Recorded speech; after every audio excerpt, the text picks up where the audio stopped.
We often marvel at the vastness of space, but there's a universe just as mysterious within us, the human mind, a network of billions of neurons. Imagine if we could bridge technology and consciousness, uploading skills, backing up memories in minutes. This isn't just science fiction anymore. We're on the verge of merging mind and machine. The question is no longer if, but how do we translate our brain's silent language into digital commands? As we embark on this journey, we must ask, if our minds connect to the internet, where do we end and the machine begins?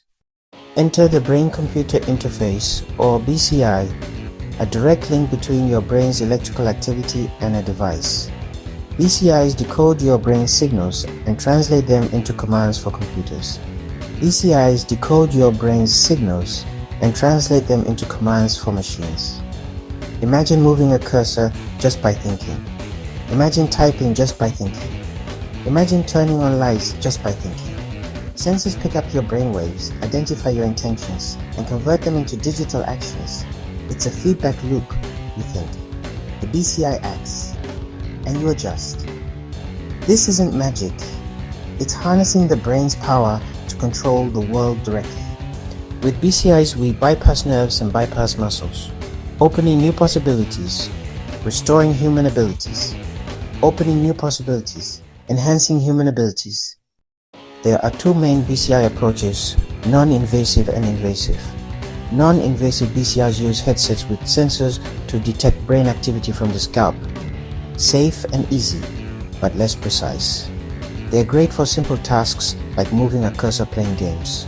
Invasive requires surgery to place electrodes directly on the brain, capturing signals with far greater detail.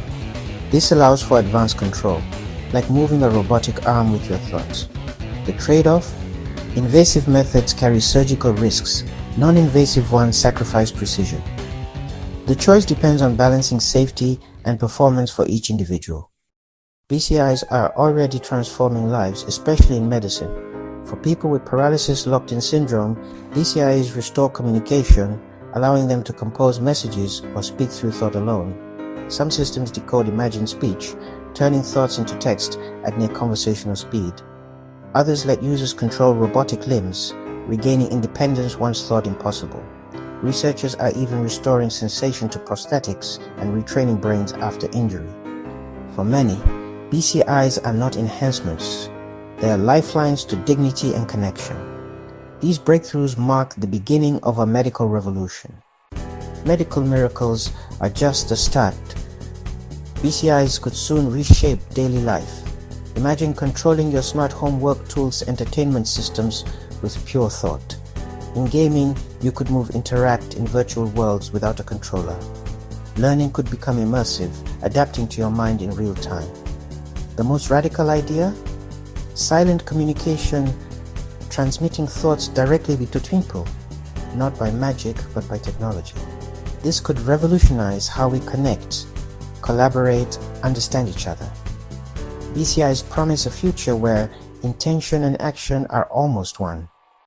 With great power comes great responsibility. BCIs raise profound ethical questions. Privacy is paramount. Your thoughts are your last sanctuary. Who controls your brain data? Security is critical. Could someone hack your mind or memories? There's also the risk of deepening social divides if only some can access cognitive enhancements. We must ensure BCIs empower everyone, not just a privileged few. As technology merges with identity, we must protect autonomy and agency. The challenge: use BCIs to enhance humanity, not diminish it. We stand at the threshold of a new frontier, not in space, but within ourselves. BCIs offer the chance to heal, connect, evolve, but also demand wisdom and caution. The choices we make now will shape whether this technology uplifts or divides us. We must set ethical guardrails to protect privacy, autonomy, human dignity. Are we ready to become architects of our own minds? The future is coming. Our task is to guide it responsibly. As we reach for digital connection, let's stay grounded in our shared humanity. What do you think about brain-computer interfaces? Comment below. And don't forget to like, share, and subscribe for more.